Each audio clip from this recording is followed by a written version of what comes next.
dual cure and diazo-based emulsions. The emulsion needs to be sensitized before you can use it. You can see I'm working under yellow safe light conditions. We've got UV blocking sleeves over the bulbs in here.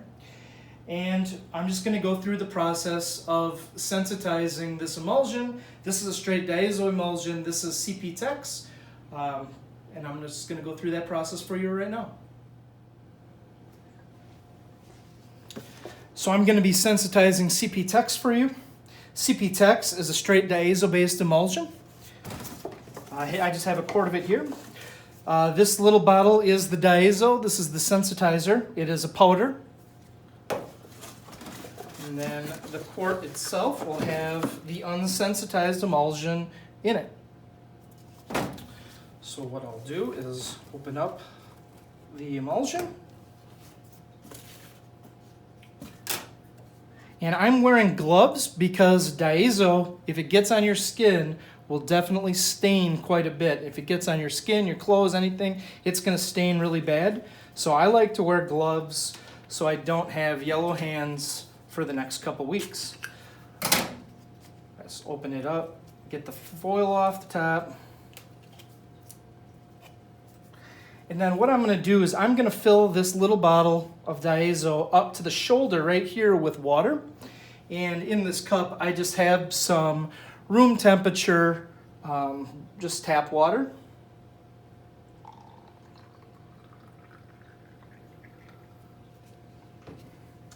So I just filled that up to here. There's just the powder and diazo inside. Put the cap back on. And now I'm going to mix this up for a good amount of time. If it's warm water, the diazo is going to dissolve much easier. If it's cold water, you're going to have to mix it up much longer.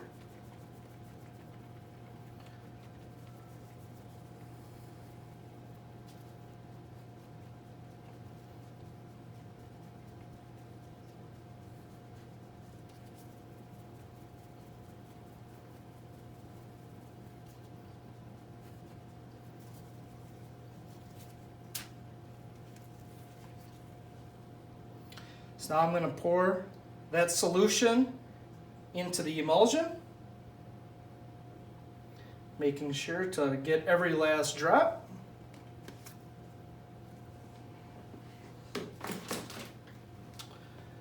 And then with a stir stick, I'm just going to begin stirring in the diazo solution into the emulsion. Slowly at first.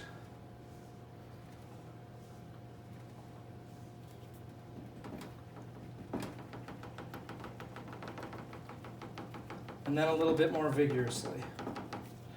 Just to make sure that you're getting it mixed in all the way. I suggest using either wood stir sticks like what I'm using here today, or you can use plastic. I don't like using metal in any form. Usually the edges are sharp on the metal stir sticks, and you can actually scrape off plastic shavings of the bucket into the emulsion, contaminating the emulsion. Also, some metals, like iron, there's some other metals as well that will actually have a chemical reaction with the emulsion itself. So you can see I'm getting it good and mixed up. You want to make sure you scrape the sides real good. You want to make sure it's completely homogeneous and mixed thoroughly all the way through the entire bucket.